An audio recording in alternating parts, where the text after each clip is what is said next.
Greetings. Super quick video here, and it's going to be another video on Qana Lawah. As I touched on in my previous video on Qana, he seems to have been inactive for well over a year, maybe arguably more than, maybe 2 years, I don't know. But for all I know, he may have moved on from all this internet Israelite drama. Therefore, arguably a video about him at this point might seem unfair.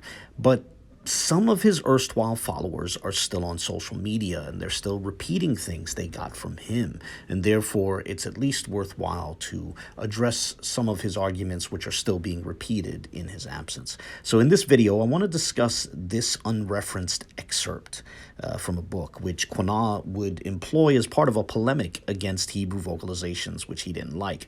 And his basic argument was that this uncited source says something about vowels being inserted into text that consists only of consonants, and this relates somehow to Kabbalistic practice. So Quana's intended, though at times indirect, argument was that vowels are therefore Kabbalistic, and as Kabbalah is bad, so too, therefore, vowels are bad.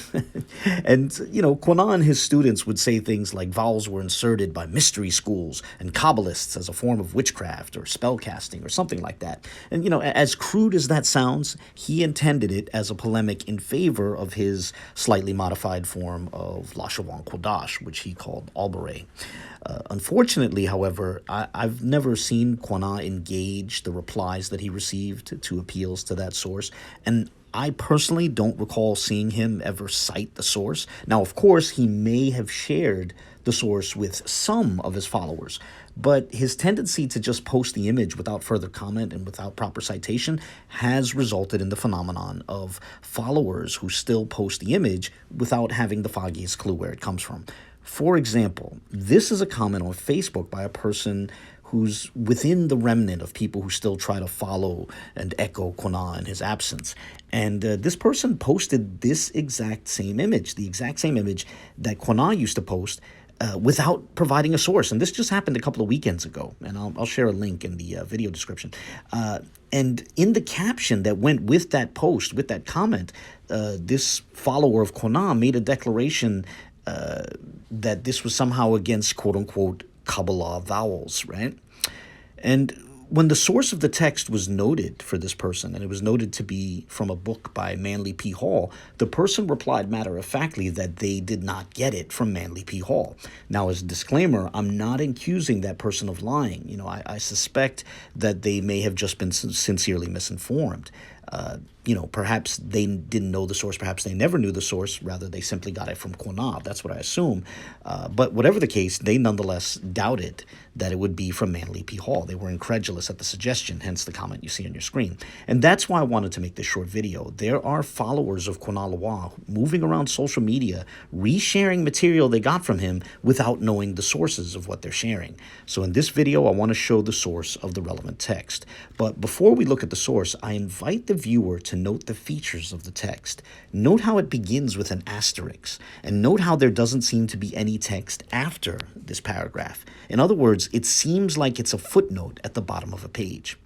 And with that, this is a copy of Manly P. Hall's Freemasonry of the Ancient Egyptians. This particular volume was published in 1973, but there were previous editions published in 1965 and before that in 1937.